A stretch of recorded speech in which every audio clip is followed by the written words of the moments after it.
for joining us today for our Matrix on Point discussion. My name is Marion Fourcade, and I'm the director of Social Science Matrix. So, and I want to say before I introduce the panel, I want to say we have to thank Sarah, because I believe you came up with this idea of of doing a panel on spaces for thriving. My predecessor as interim director last semester also really worked in putting together this panel with Sarah. So we know that physical space shapes well-being. Understanding this relationship is crucial for leveraging planning and policy to foster human flourishing. And so today's panel brings together scholars and experts to explore how thoughtful planning and strategic policy can shift power toward communities and create conditions where all can thrive. So the discussion will bring diverse perspectives on this question, on this topic, from environmental conservation, design psychology, and disability studies to illuminate steps toward more just and inclusive environments. Now, before I introduce our moderator today, let me just give you a preview of coming attractions the last few weeks of the semester. So next week, we have another Matrix on Point on the twin crisis of climate and insurance, specifically in California.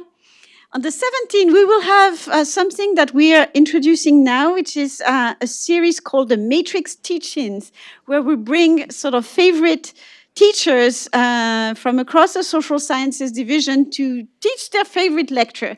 So come listen to Cess Lunine talk about Oakland and how to study and engage with the city. On December 2nd, we have a talk by Maximilian Casey, an economist at Oxford, who is also a former PhD from here, on his new book, The Means of Prediction, How AI Really Works and Who Benefits. And finally, our Matrix lecture on December 4 is Alexis Madrigal, known to many of you from KQED Forum. And he will talk about To Know a Place, also about, I believe, about Oakland. So let me now introduce our moderator, Meredith Sadin. That sounds so much better. It's Sadin. Yeah. Sadin. Meredith is an assistant research professor at the Goldman School of Public Policy. She's a trained political scientist, and her work focuses on political access, community engagement, and inequality. She has extensive experience collaborating with practitioners, policymakers, and government agencies on projects designed to evaluate, implement, scale, and improve public policies and programs, as well as access to the democratic process. She currently serves as the director of the Center on Civility and Democratic Engagement, I love this name, as well as a faculty research affiliate at the Possibility Lab, also a great name. So you're the perfect person to moderate this panel. I'll turn it over to you. Thank you. Great. Thank you. Thank you so much. I'm going to stand just so you have some, visual variation, which I think is helpful in a space. Thank you so much. It's really great to be here and to see all of you, and I'm really looking forward to this discussion. I am a political scientist, and a few years ago, I had the privilege of working on something called Assembly, Civic Design Guidelines. And so it was kind of a playbook for creating well-designed and maintained public spaces as a force for building trust and healing divisions in local communities. And the guidelines actually took 4 years to write. They were pretty painstaking with respect to collaboration, experimentation. I got to do some very fun pre and post experiments across the country, and really kind of drawing insights from over 50 participating cities, years of research and collaboration. And the goal was really to identify evidence-based design strategies for creating spaces where people trust one another, and trust one another to the point where they want to civically engage and are able to. So practitioners now use the guidelines in all sorts of ways.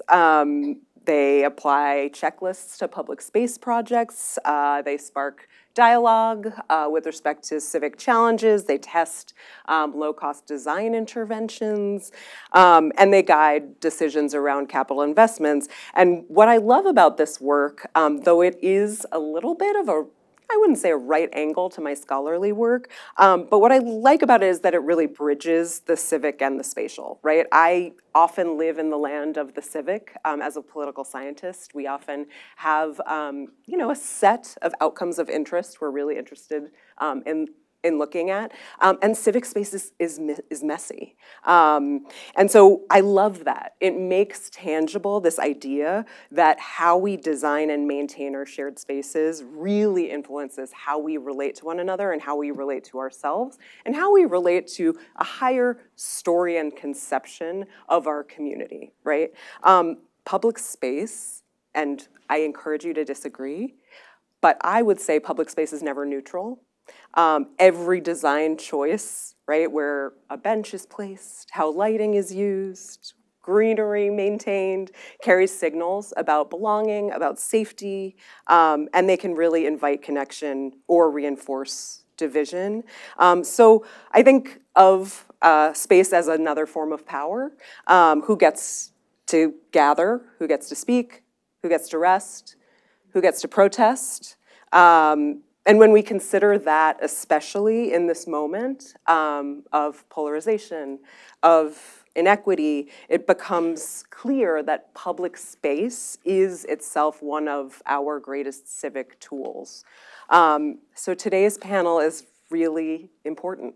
It comes at an important time, and we're going to be talking a lot about how planning, policy, space can shift power toward communities, how we can create spaces that foster safety, connection, and the conditions for people to thrive. So I invite you to think about the spaces that you move through every day, how they make you feel, what they make possible, what they might say about who belongs. And those are the questions, I think, at the heart of both good design and good democracy. And so I'm excited. Let's dive in with our first speaker. You-Tien Hsing is a professor of geography and the Pamela P. Fong Family Distinguished Chair in China Studies. Her research and teaching focus on the political economy of development in East Asia, especially China.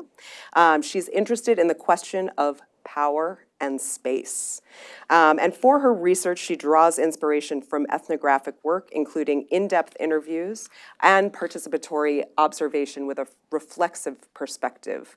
She believes that theorizing starts from the muddy realities and is a process of open dialogues and self-reflections, of which the historical and the geographical, the institutional and the emotional are all indispensable parts. So let's please welcome You-Tien.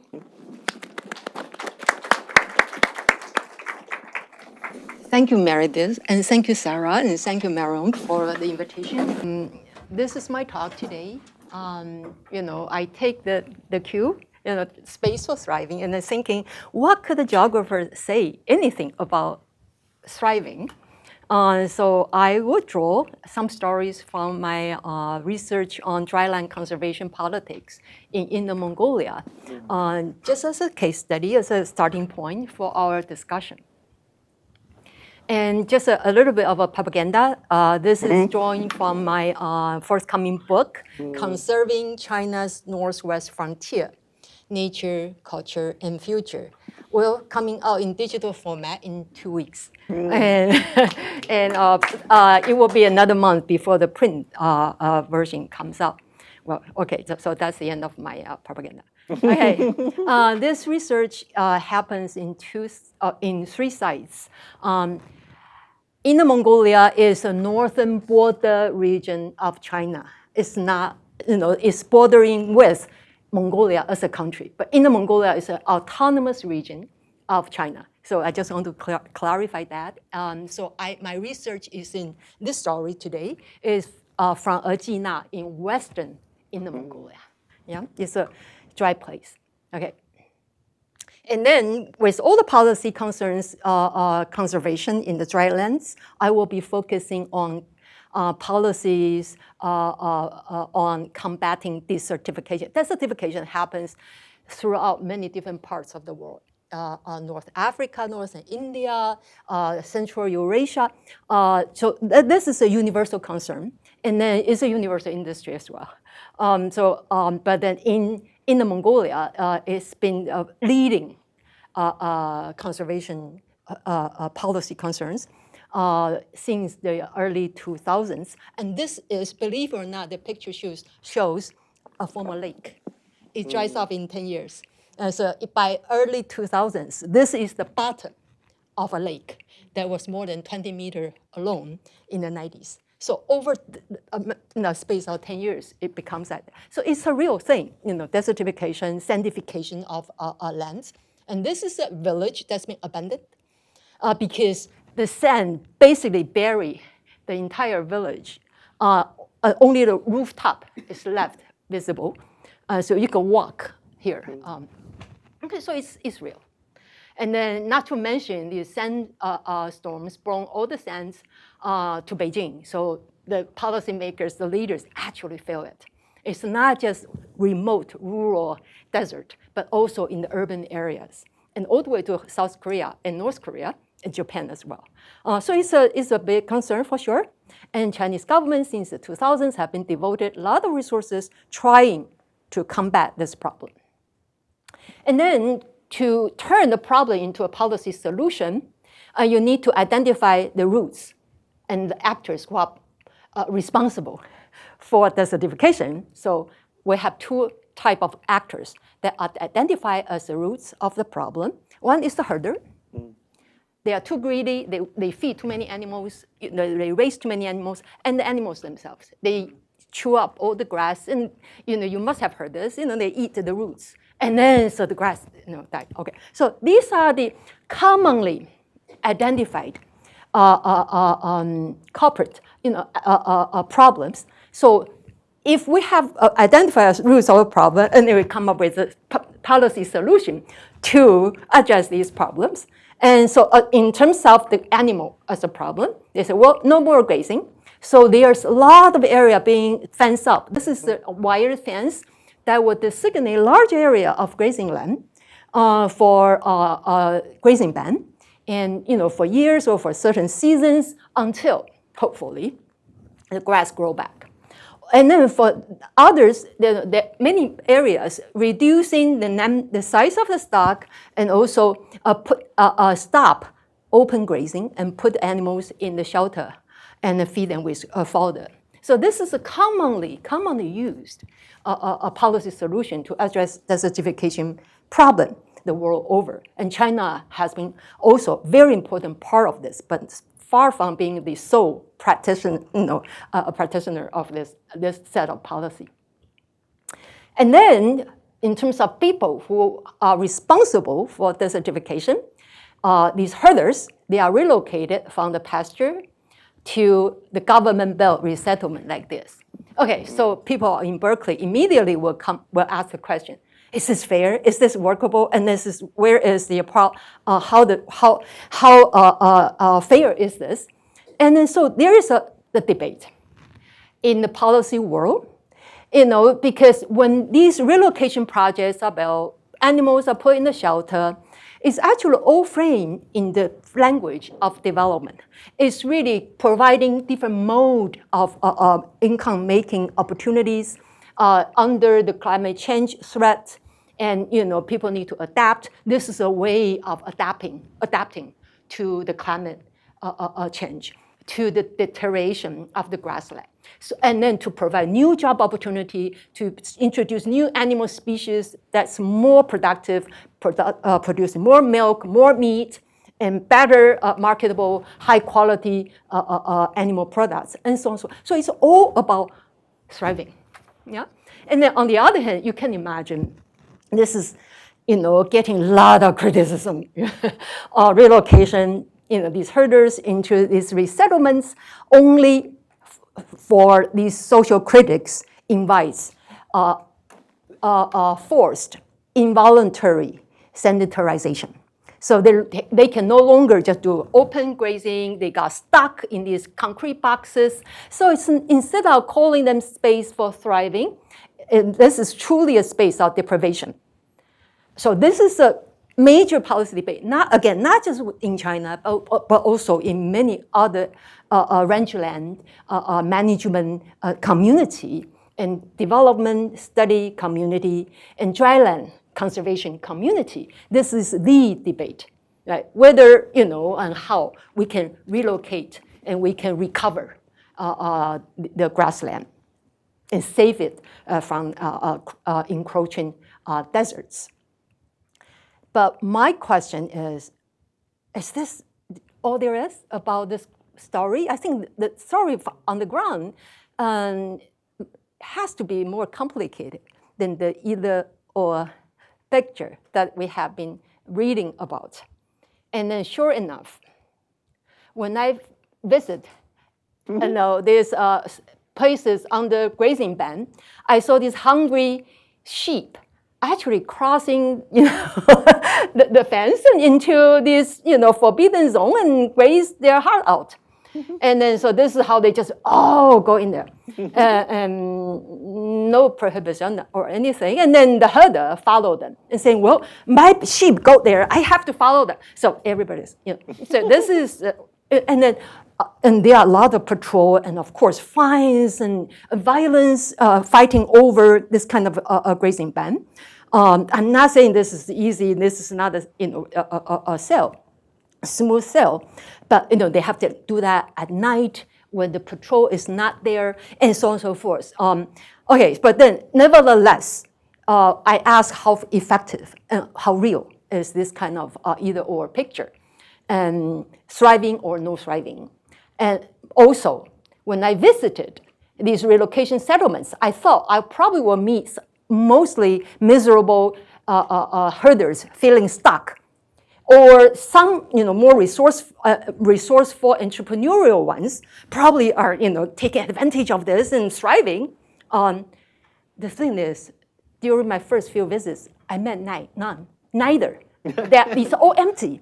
These housing projects had no residents. And it's not just this village, but this one too. And I visited 6 in my first 2 years of visits to these resettlements. I met 2 families in about, total more than 400 units.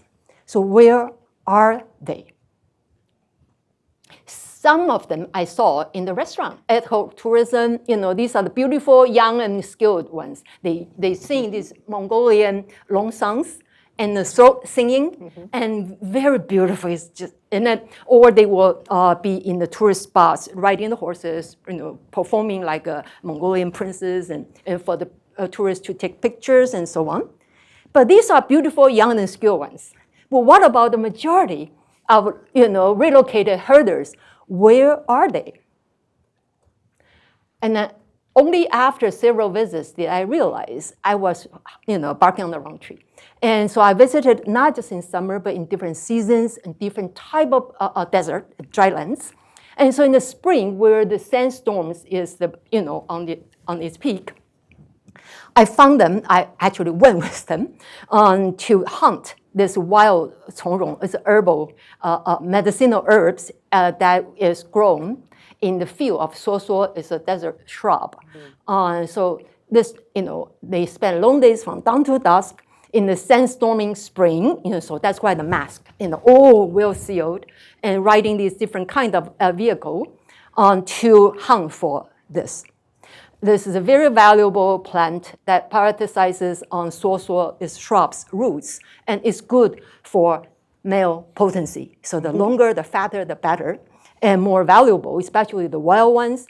And so, the good one can fetch $500 a piece. Of course, this is after many markup but still, this makes, if you work hard enough for 3 months in the spring, out in the desert, this can contribute about 1/3 of your annual income.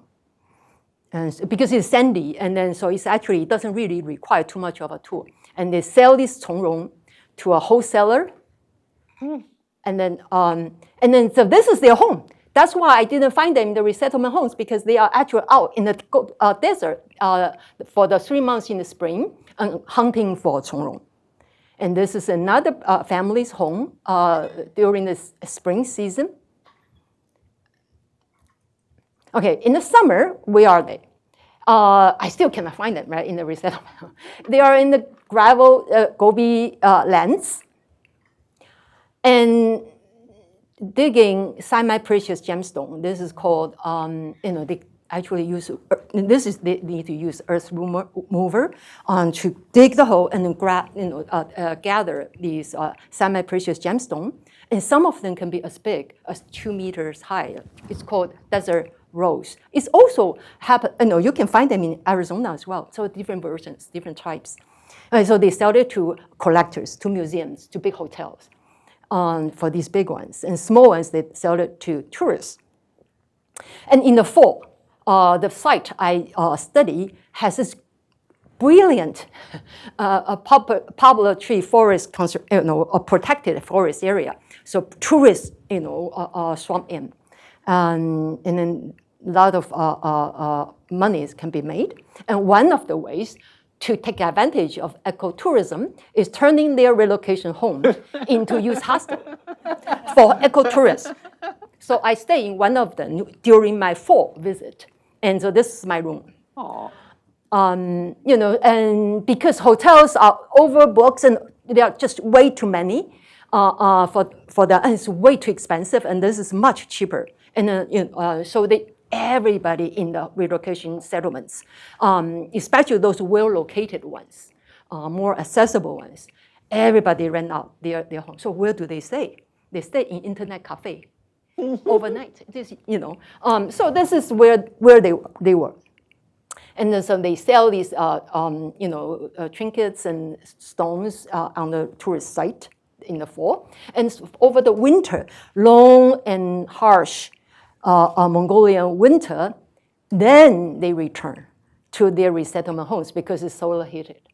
And it's wonderful if they have this kind of facility. Okay. So what I would conclude from this story is that whether it's designed for thriving or imposed to deprive, or both, space is only the beginning of this. This design is only the beginning, not the end of the story. Relocation housing, in a lot of the stories, whether you praise it or whether you criticize it, always starts and ends in the relocation and saying they are stuck or they are thriving. But that's only the part of the story. When you look at how they move around, and they don't, it's not about resistance. It's not about, a centralization, automatically being centralized by relocation. Instead, herders strategize to incorporate the relocation housing into a new mode of mobility. Just that their strategies to survive conservation policies did not necessarily align with the intention of the policy maker. And so I think there is a theoretical benefit to gain from this kind of geographers' spatialized social analysis. One, it helps us to avoid the binary story of authoritarianism versus resistance. They didn't resist. They didn't run away. They just actively incorporate this housing into their overall grand scheme of surviving conservation. It's not surviving environmental deterioration, it's surviving environmental policies. Another thing that I think we can benefit theoretically from this approach of looking at spatialized social analysis is to avoid the nostalgic story of the end of nomadism.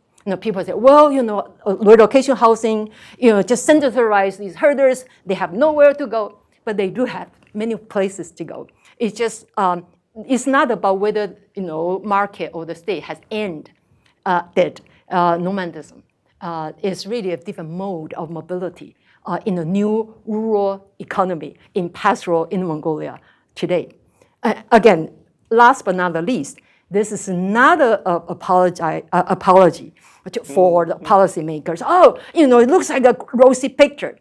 In my chapter, which I welcome you to visit, I've spent 2/3 of that chapter on nomadism, so-called nomadism today, on all the failure, and all the increasing disparity between those well-endowed pastoralists and those poorly equipped pastoralists under pastoral reform and conservation. Those who has the capacity to aspire and those who do not have the capacity to aspire under the new conservation politics. But what I want to do today is really just to show victims are not made automatically. And herders, relocated herders, still needs to be treated as someone with agency. Okay, I was in here. Thank you very much for your attention. So much, You-Tien. That was really, really such a fantastic way to kick off our discussion and think about unanticipated uses of space and consequences of shifting space. I think as we get ready for our next presenter who will be joining us remotely, I will introduce her. Sally Augustin is a practicing environmental and design psychologist. She's the principal at Design with Science and a researcher with the UC Berkeley Interdisciplinary Center for Healthy Workplaces. She has extensive experience integrating science-based insights to develop recommendations for the design of places, objects, and services that support desired cognitive, emotional, and physical experiences. Let's welcome Sally. Thank you for the opportunity to join you today. I'm going to be speaking about places that flourish from a slightly different, where people flourish from a slightly different perspective. First, I wanted to take a moment to introduce my field. I am an applied environmental psychologist, and that means I bridge the science and design practitioner worlds. And so what I do on a daily basis is I work with people who are creating places or objects or services, and I make design-related neuroscience-informed recommendations for them, to them, so that it increases the likelihood that the spaces, objects, services that they're developing, reach their desired goals, the outcomes that are planned for them.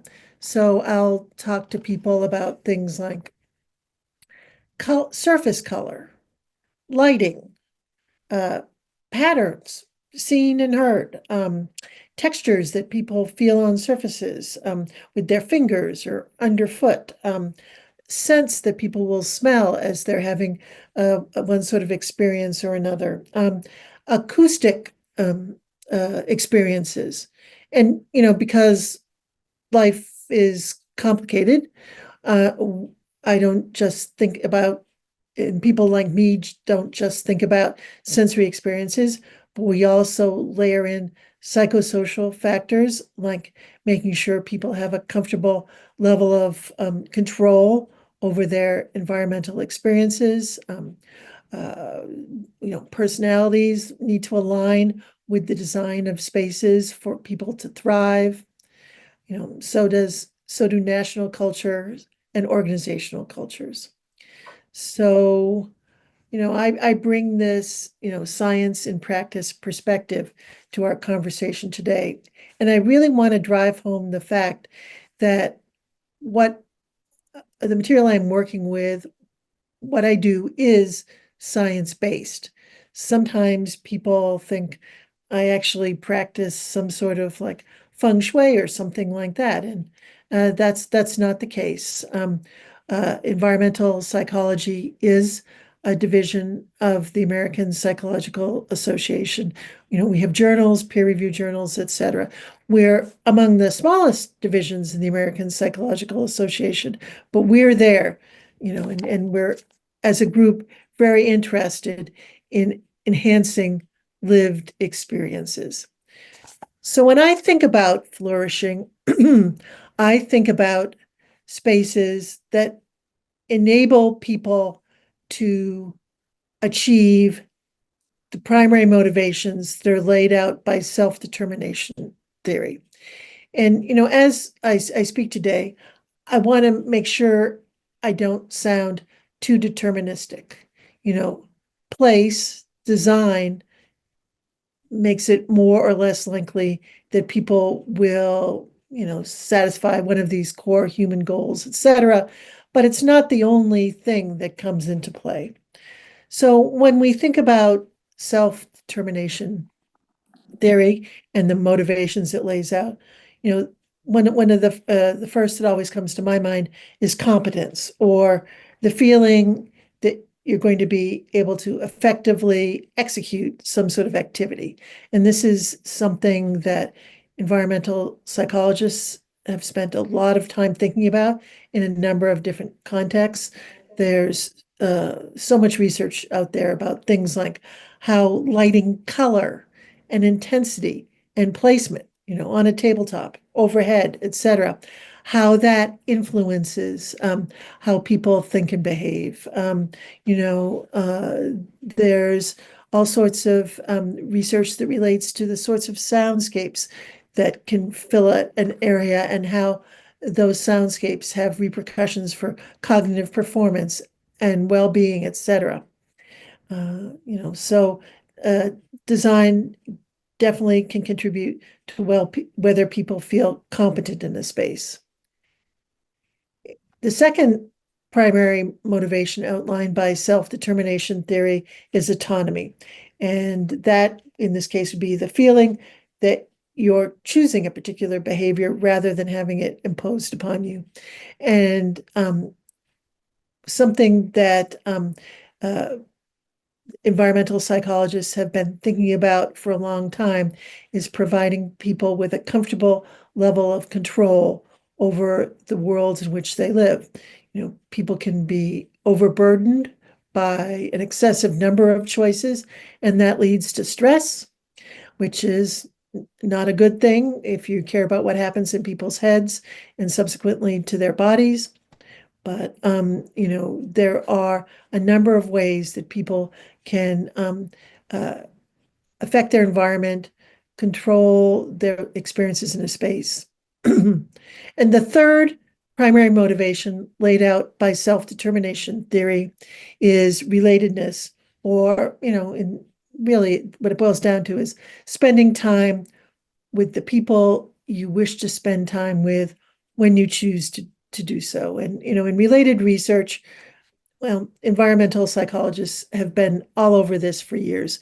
We're really sociable a lot among ourselves, and encouraging people to mingle, if you will, pleasantly with others is, something that's been at the top of many research agendas. So we think about things like furniture, how important it is that anybody who's participating in a conversation be in roughly the same sort of chair so that all the contributions that they make are equally valued. Not surprisingly, when we're looking down at someone because they're sitting on the floor and we're sitting in a chair, or up at someone in the reverse situation, well, that influences how we value what the other party is saying. And we've even gone so far as to learn about how colors influence how sociable people are. And since temperature, color temperature, physical temperature, and perceptions of social warmth are all processed in the same parts of our brains. we've learned, for example, that when people are in an area where warm colors predominate, they're apt to be more sociable. So when you combine this research that relates to self-determination theory and put it in the context of environmental psych generally, you find that a place where people flourish actually supports human lives in 5 different ways that I call the 5 C's. First of all, a place where people flourish supports communication, and that can be, verbal discussions among people, but it also involves nonverbal messaging. This is probably actually more powerful than any of the other things that I'll talk about in terms of leading to a situation where people flourish. So in places where people flourish, they can communicate, they're challenged, which means they have the opportunity to develop in ways that are personally meaningful to them. Places where people flourish continue in use over time, particularly when individuals are stressed. It's very important that they understand how to use the design that they encounter. This all relates to a space continuing in form over time. Something doesn't have to be, a space doesn't need to be exactly the same as other spaces, but it needs to be understandable based on previous experience. A space where people flourish, where they thrive, is also comfortable. And this gets into things like biophilic design, which is incorporating natural elements, whether they're natural materials, plants, natural light, curving forms, etc., into spaces. So we've learned that a place where people flourish will communicate, challenge, continue, and comfort. And finally, a place where people will flourish will coordinate with the tasks at hand. If people need to focus, they're not distracted. If people are in the process of healing, the art on the walls, etc., supports that healing. You get the general idea. So when I think about places where people flourish, I think about how design can create psychological experiences, and particularly psychological experiences that create positive, life-enhancing experiences. So I'm looking forward to talking with you more later about my world and participating in the discussion. So thank you for your time.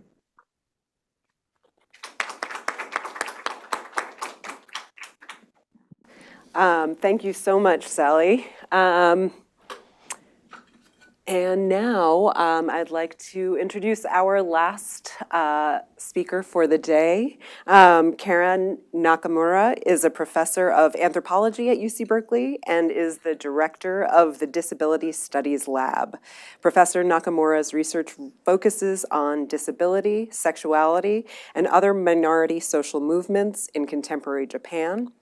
Her books, films, and articles have resulted in numerous prizes, including the John Whitney Hall Book Prize, the SVA Short Film Award, and the David Plath Media Award. She's currently finishing a project on trans movements as disability in Japan while launching a new project on robotics, augmentation, and prosthetic technology. So please welcome Karen Nakamura.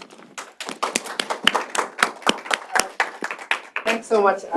I thought at first that I would talk about my lab and show photos, but it's difficult. And one of the reasons is every time I come back to my lab, it's a bit different. And so I thought instead I would talk about design for certain types of bodies.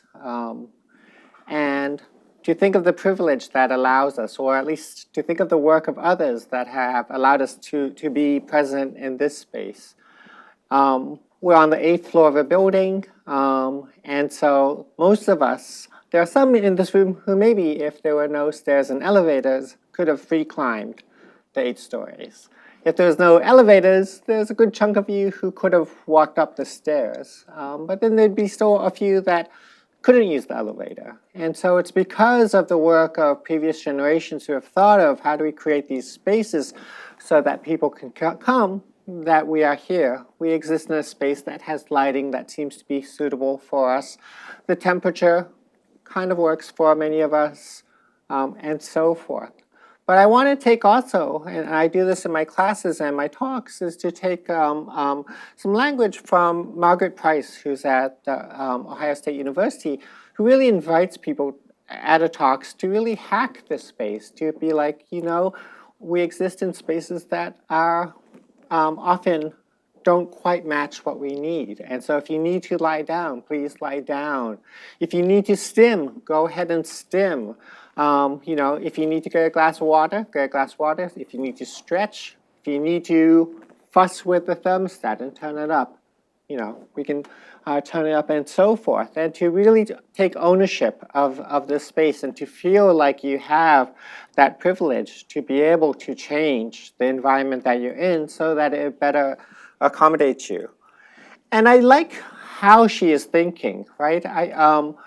There is this notion, often in design spaces, you hear it as called things such as universal design. And I often have an allergic reaction to that, especially when it gets applied to campus environments. I don't like the term universal design because it imagines that we can envision a space that everyone can come and mingle as they are. And I think those spaces are very difficult to create. There's another concept from disability studies called conflicting accommodation. So I had invited you to change the temperature, but it's going to be very difficult for us to find a temperature that works for everyone. We all know the anecdote of walking into office spaces and all the women are wearing cardigans and have little space heaters underneath their desks because the temperature that's been sent for HVAC systems in North America is based on studies of young men doing light exercise and not on women doing office work. And so finding universal things is difficult. I invited adjusting the lights. I find these lights to be somewhat painful in terms of it's either the flicker rate or the CRI is painful. I'd prefer it if they were shut down. But that would affect others who need the light to take notes. And so it's very difficult to create a singular space where everyone can get accommodated at the same time. And I mentioned my lab is in this constant state of flux, and I really want that. I encourage my students to think that they have ownership. And so every time there's a break and I come back, they've changed the configuration of the lab and things have shifted. And I like that idea. There's this notion within the disability community, and I think this really works well with You-Tien's talk, about that we are all hackers, that disabled people are the original hackers because we exist in spaces that don't quite fit us. We have to make adjustments to things. We have to, change the height of our countertops. We have to change the type of lighting to different lighting forms that won't give us migraines. We have to widen hallways or pull up the carpeting or other things, and so that the spaces can be changed to accommodate. And within the disability community, we are pushing for design standards that allow for that type of hacking, to say, okay, let's get the classroom and make it very easy for the lighting to be shut off in one half and to be bright on the other half. Or let's make this is an ideal classroom, it's very hackable, right? We don't have fixed seating, and so if people are coming in with scooters, we can easily move out some of the chairs so that they can accommodate. But we've all been in classrooms on the Cal campus or other places where there is this predetermined notion of the type of bodies that will occupy it, whether it's that, okay, we're only going to expect 5% of the population will be left-handed, so we're only going to have 5 tables that accommodate left-handed people, or that people are always going to be able to fit into these seats. And we know Americans are growing both taller and wider, and so we don't fit into many of the seats that we used to fit in. And so my invitation is to recognize that we need to invest more in hackable spaces and need to be more flexible about how we think about how spaces can be used. You know, I always think of the sadness about public spaces that suddenly got turned into skateboard parks by kids, right? And then the efforts to make them hostile to skateboarders, right? So they put those little pegs on surfaces so that they can no longer grind, I think is the term. I'm not a skateboarder, on them and so forth.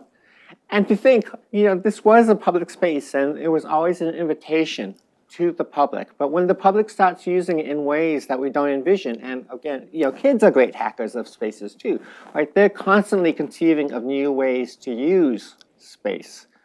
The owners don't like that. They're like, we don't think that your use of this public space is appropriate.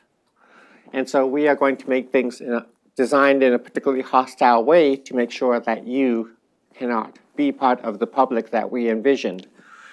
And we see that in many other areas of our world as well, this constant tussle between the people who make things and the people who use things. And part of what my group is trying to do is to say, we need to be better hackers. We need to recognize that we hack, and we need to demand legislation, recognition within design spaces, that once you make something and release it into the world, it's no longer truly yours. It becomes all of ours. And that this group ownership, this notion that, you know, we will use it in ways that you might never envision, and that'll be fantastic, is something that you should celebrate and wrap into your design process. That's what I think will allow us all as communities to thrive. So thank you. Thank you so much, Karen. I'd like to invite You-Tien to come back up and join us. And we can also circle around so we can include Sally in our discussion. I have so many questions for all of you. I'm going to start with just a quick question to each of you based on what you shared today. And let's go in reverse order, since Karen, your talk is fresh. As you were talking, like inviting us to potentially lie down, I thought that invitation felt so radical. And, you know, trying to think through why. And, you know, what I kind of came up with was, okay, there are norms of you know, who is in charge, and they aren't necessarily the norm, you know, the people who built or constructed the space, but they are based on some construction of power. And so I'm curious about how power has entered into your work with respect to hacking the norms. You kind of brought up the kind of example of skateboarding, but I'm curious, you know, specific to either disability rights movement or... Yeah, I think, you know, the disability rights movement was born in Berkeley, and part of that was this notion that the space just doesn't work. But also against this notion that Berkeley, UC Berkeley's claimed to be inclusive, but it wasn't. And there's that mismatch that got people really riled up. How can you claim to be a public university when you're not? And got them into hacking different spaces on campus. You know, famously, the rolling quads went out with, you know, hammers and other tools of destruction and started making their own curb cuts, right? Making it so that wheelchairs could go from street level to sidewalk level. And because the city of Berkeley was dragging its feet, or rethinking about how, how the public bus system isn't properly including folks. And I think, you know, they had certain amounts of privilege going in, right? Certain amounts of claim as students, as citizens of California, that they could claim the space in particular ways. And also shame the university, or shame the city, or shame the state, and then eventually shame the nation after the 504 movement into including them. But it's still a constant process. But it is that notion of power, right? And we see power operating, especially against folks who are unhoused, in ways that equally make them feel very much as if they are non-citizens, non-community members, do not have a right to public space, to use the public space in ways that other people, right? If I can just rest at a bus stop and just go, okay, just I need to take a breath, they are not allowed to just rest. They have to move along. And so, yes, it is very much contextualized in this notion of power. Right now, we are in this particular political movement where people who look like undocumented immigrants feel very much like they cannot be in the public anymore. And we are creating these apparatuses to make them feel unwelcome. And I think we need to recognize both the ways that people are othered and felt to be excluded, as well as ways of inviting them in and saying, hey, this is your space, hack it, own it. And it is small things like a call in a talk for people to use the spaces as they need to see fit. You know, another one often in class is eating. Like, eat in class. We all know that Berkeley students are food impoverished, right? And insecure. If you need to eat because you have 3 jobs, you need to eat. And if you need food, let us know, and we'll try to figure out food. And so I think there are these various ways that you can do call-ins to give people that sense of ownership. But this also involved me having to let go, right? For my lab, it's like, okay, you did that. Not what I was thinking, but you know, I think that's great. And that's also a much more difficult step, and sometimes very difficult. Ed Roberts campus is a building complex above Ashby Bar. I live right next door to it. Yeah, it's a fantastic building. It's designed around the principles of universal design, but and to be very open to the public. But they found that they do not have the resources to be open to the public, and over the years, it has become more and more closed until now.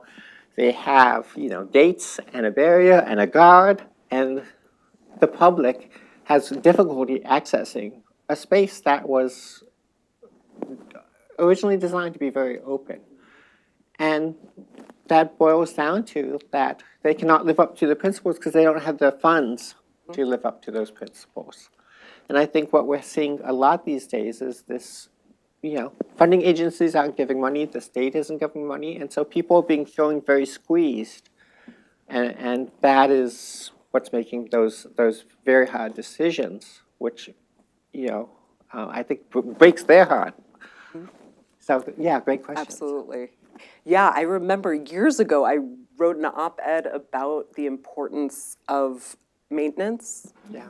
Because I think I was like, I love a good headline, and it was, you can build it, but they may not come. Because like, you can build it, and then if you have the funding for a year, you know, in some of my survey work, we found actually one of the kind of biggest illustrations of civic life is a like well-maintained, vibrant playground.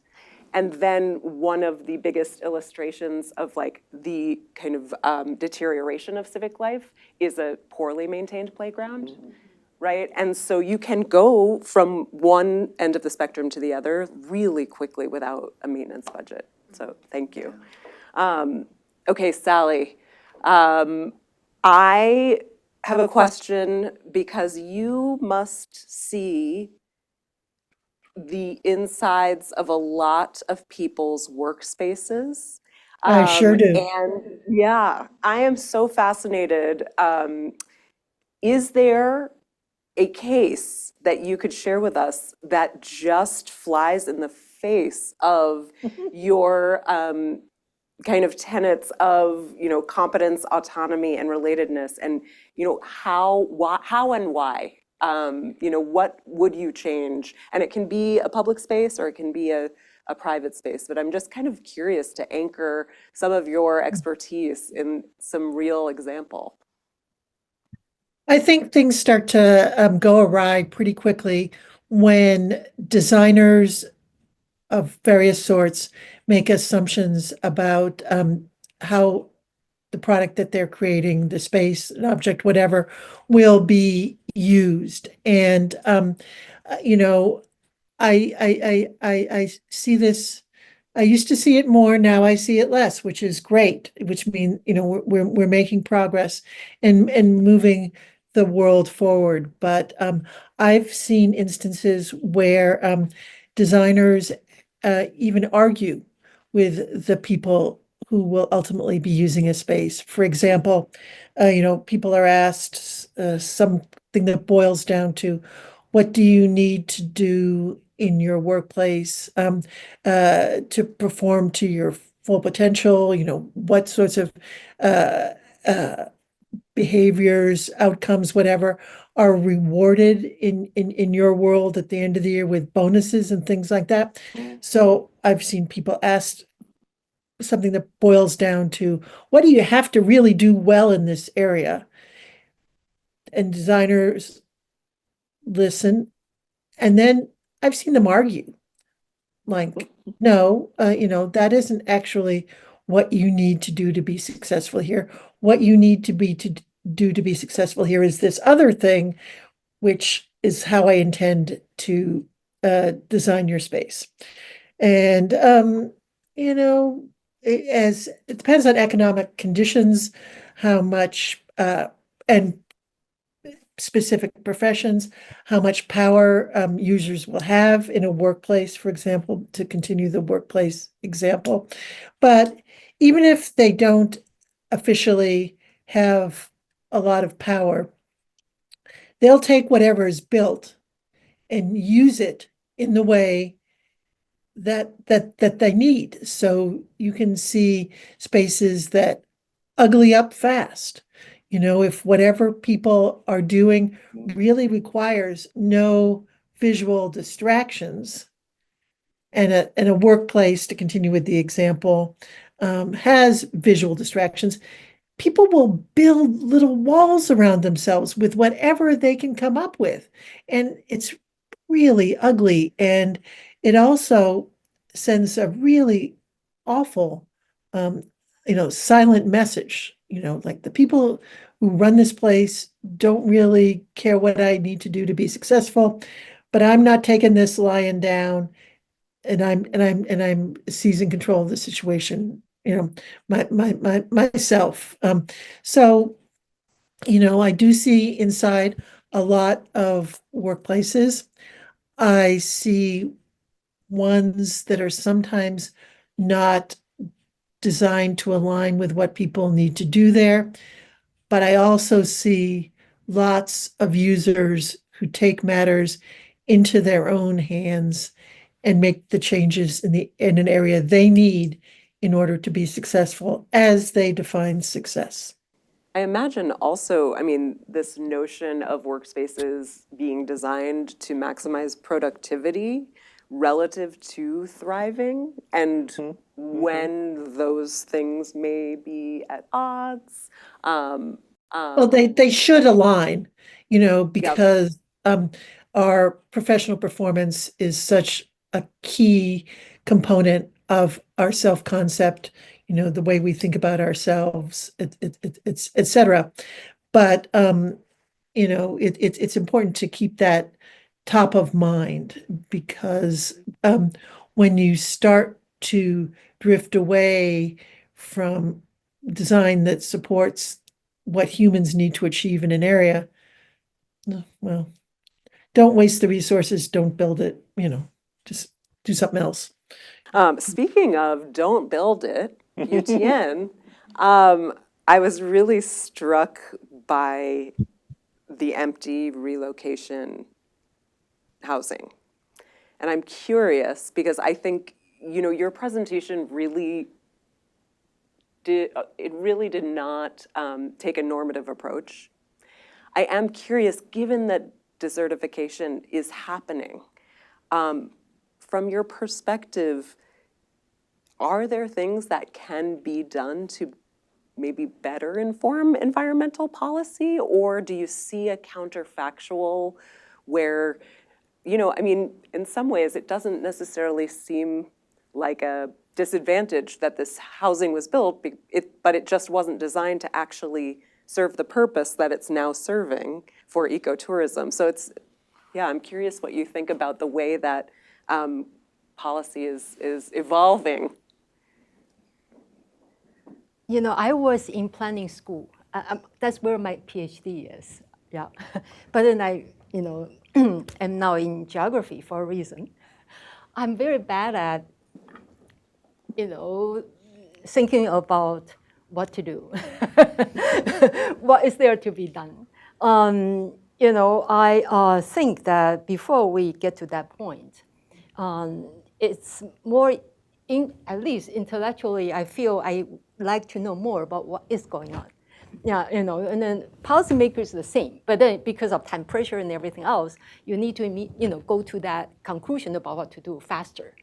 But I enjoy the luxury of not having to go there. So it's a, you know, it's first of all, apology. But at the same time, you know, one of the many things that I feel that policymakers and thinkers can benefit from is really to understand, this is, I learned the hard way, that desert and desertification are two entirely different things. But they are so productively mixing and morphing into one another in the policy thinking and doing, meaning that all desert is bad to begin with, and then all desert is considered as being desertified, and therefore needs to be fixed. Not knowing 2/3 of all on the face of our planet, covered by various sandy soil, it's not desertified. It's been there, you know, for millions of years. But then they are all being seen as evil, as, you know, deterioration. There was a good old time when all the deserts were forests before, but that which is not true. And this idea is actually inherited from the colonial period in the 18th, 19th century, when the French colonialists went to, you know, Asia and Africa and see, oh, the desert. And because local people's naivety, ignorance, and greed, and they destroy it. We have to recover the desert. The desert is actually a very stable ecological system, just like your rainforest before it's being destroyed, you know, snowy mountain. It's a complete, comprehensive, very complex ecosystem. And it's really the edge of the desert where, you know, farming, mining,